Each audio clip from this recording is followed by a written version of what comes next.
Jesucristo es el primero que resucitó de entre los muertos. A Él sea la gloria y el poder por todos los siglos. Aleluya, Aleluya, aleluya, aleluya. El Señor esté con ustedes. Les anuncio la buena noticia. Evangelio de nuestro Señor Jesucristo según San Lucas.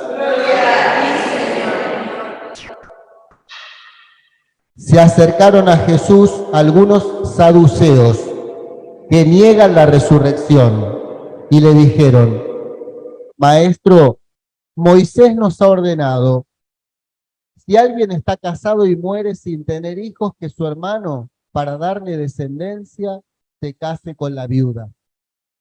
Ahora bien, había 7 hermanos. El primero se casó y murió sin tener hijos. El segundo se casó con la viuda, y luego el tercero, y así murieron los 7 sin dejar descendencia. Finalmente también murió la mujer. Cuando resuciten los muertos, ¿de quién será esposa? Ya que los 7 la tuvieron por mujer. Jesús les respondió: en este mundo los hombres y las mujeres se casan, pero los que son juzgados dignos de participar del mundo futuro y de la resurrección no se casan, ya no pueden morir, porque son semejantes a los ángeles y son hijos de Dios, al ser hijos de la resurrección.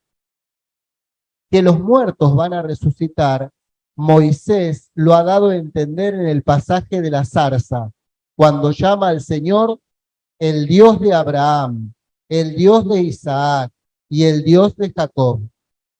Porque Él no es un Dios de muertos, sino de vivientes. Todos, en efecto, viven para Él. Palabra del Señor.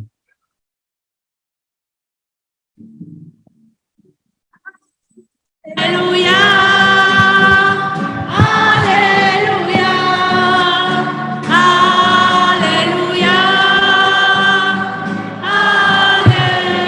aleluya. Nos podemos sentar.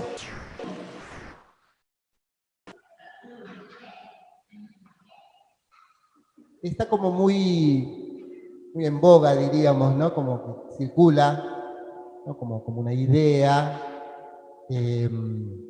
La reencarnación, ¿no? La persona se muere, su alma después se reencarna en otro ser, ¿no? Que puede ser un animalito, una persona, ¿no? Y eso circula y circula hasta en ámbitos cristianos.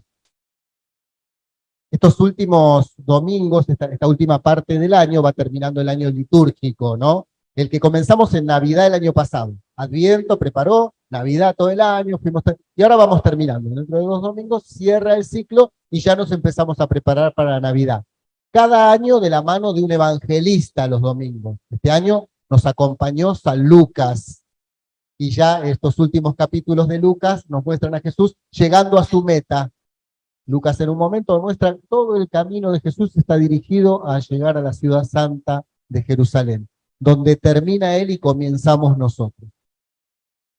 Y por eso estos últimos domingos, estas últimas semanas, aparece el tema del fin de la vida, de la muerte, de cómo será después, qué será, qué no será. La fe del pueblo de Dios de Israel, el Antiguo Testamento, no es que creyó de un día para el otro en la vida eterna. Al principio se creía en algo así como que después de la vida quedaba como una sombra de la persona en el Sheol, en los infiernos, pero no el infierno como un lugar del diablo, sino como ese lugar donde viven los muertos. Por eso el credo dice: Jesús descendió a los infiernos, en este sentido, al lugar donde están los muertos. Había como una especie de, una vida sombría, donde ya no se alaba a Dios como antes, ¿no? No se sabía mucho. Pero con el tiempo, el Espíritu Santo va ayudando al pueblo de Dios a profundizar. Y una de las cosas que es decisiva es cuando empieza a haber mártires. personas como estos 7 hermanos y su madre que mantienen firme su fe esperando en Dios. Entonces hay como una comprensión muy profunda. Dios no puede abandonar en la muerte a estos amigos y amigas suyos. No puede dejarlos en la muerte, ¿no? Tiene que darles una vida con Él. Y así fueron comprendiendo que después de esta vida hay una vida eterna. Pero, y acá viene lo importante para nosotros hoy, ¿cuál es la visión bíblica? No solo nuestra, la fe del pueblo de Dios que se apoya, que nos sentimos hijos de Abraham, el pueblo judío, el pueblo cristiano en todas sus denominaciones, el pueblo del Islam, los musulmanes. Nosotros, ¿en qué creemos en esto? Creemos que el ser humano es uno, único. No es que tiene un alma, un cuerpo, el cuerpo como si fuera el envase del alma, ¿no? Entra algo espiritual y le da vida al cuerpo, entonces, y cuando se termina el cuerpo, el alma queda solita y va a buscar otra. No, no, no. Hay un solo cuerpo y una sola alma que hacen la persona, porque el cuerpo también tiene una dimensión espiritual.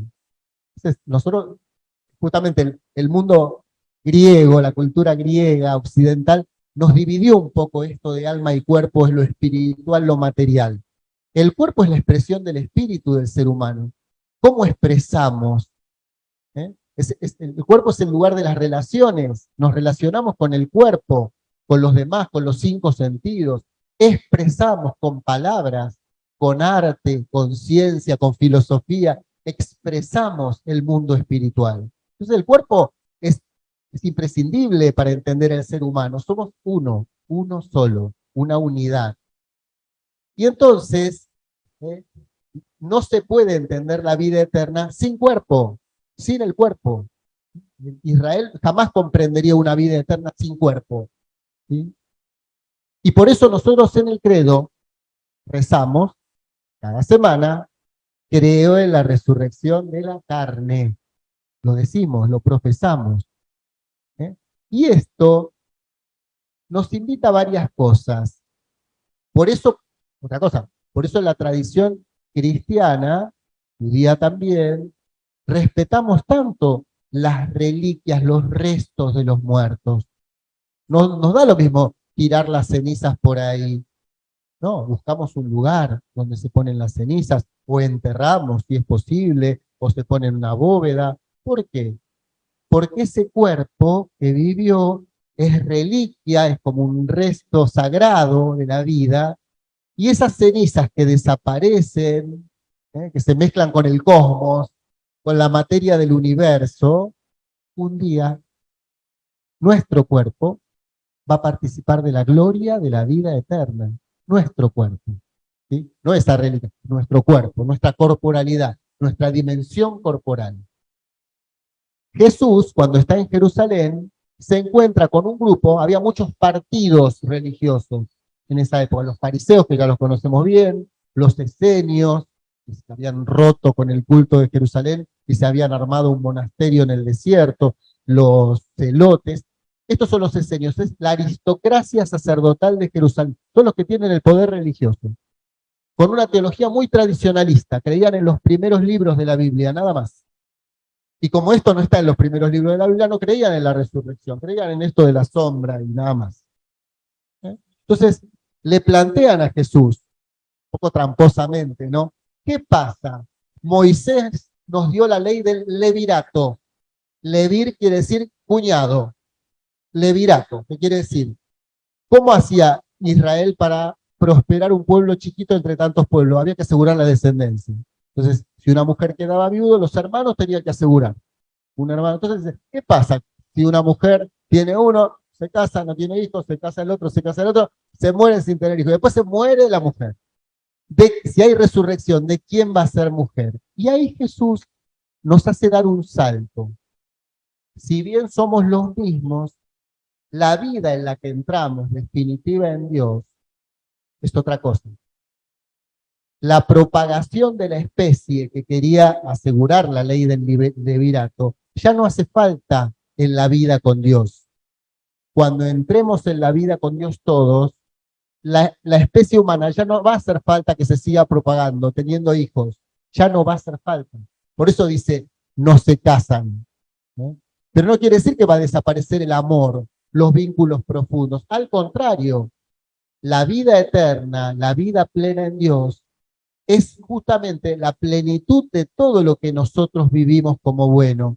La libertad, la creatividad, la conciencia, ¿sí? El amor, la justicia. Todo esto va a ser pleno allá, sin los límites de acá, porque vamos a pasar a la vida de Dios mismo, que ya recibimos en el bautismo. Jesús dice, la misma persona va a resucitar. Dice, Dios es un Dios de vivos, no de muertos.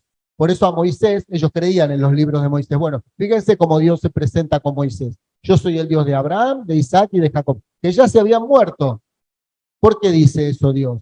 Porque es un Dios de vivos. Para ellos, para Dios, esos que murieron están vivos con Él, ¿no? Les da respuesta. Ustedes están muy equivocados. Cuando nosotros creemos en la resurrección de los cuerpos, desde este lado de la ribera, como si nosotros fuera un río, ¿no? Desde este lado, ¿qué vemos nosotros? La persona se muere, el cuerpo queda, se deshace, se hace ceniza, y sabemos que esa vida no se pierde. Del otro lado, sabemos que un día, ¿no? Eso que vemos que se separa va a estar unido para siempre, el cuerpo y el alma, ¿sí? Desde el lado de Dios nosotros no tenemos la dimensión de cómo, por eso ya decimos, al final de los tiempos de esta historia, resucitarán los muertos, ¿no? Estamos diciendo eso, pero no quiere decir que la vida de Dios empiece para todo, empieza cuando terminamos esta vida, ¿sí? Ahí ya empieza para cada uno la vida de Dios. Esto es muy importante porque, primera consecuencia, valorar y cuidar el cuerpo, muy importante. A veces podemos vivir como si no tuviéramos cuerpo. Hay que cuidar la salud, cuidarla. Cuidar quiere decir lo que comemos, hacer ejercicio, disfrutar de las cosas, de la vida, cuidar el cuerpo, el nuestro, ¿sí? Y cuidar el cuerpo de los demás, ¿sí? No dañar a los otros, a las personas, y rescatar a los que por la fragilidad, la pobreza, el sufrimiento, viven con cuerpos lacerados, ¿no? Con cuerpos marginados, descartados. Por eso queremos también reconocer y valorar el cuerpo de nuestros hermanos que sufren, ¿sí? Jesús en la Eucaristía nos dice, yo soy el pan de la vida eterna. El que come mi carne y bebe mi sangre, yo lo resucitaré en el último día. Cada vez que nos acercamos a la comunión, estamos recibiendo ese pan de la vida eterna. Estamos recibiendo ese anticipo de la vida que no terminará jamás. Por eso no recibimos solo una cosa espiritual. Comulgo, a veces por la distancia, la gente que nos está viendo no puede venir a comulgar o por alguna razón. Pero Jesús inventó un pan en donde Él está presente, para que también nuestro cuerpo y nuestros sentidos sientan esa vida que Dios nos regala, ese alimento para siempre. Que Jesús en la Eucaristía nos haga tomar conciencia de este regalo inmenso y de esta vida eterna a la que todos somos llamados.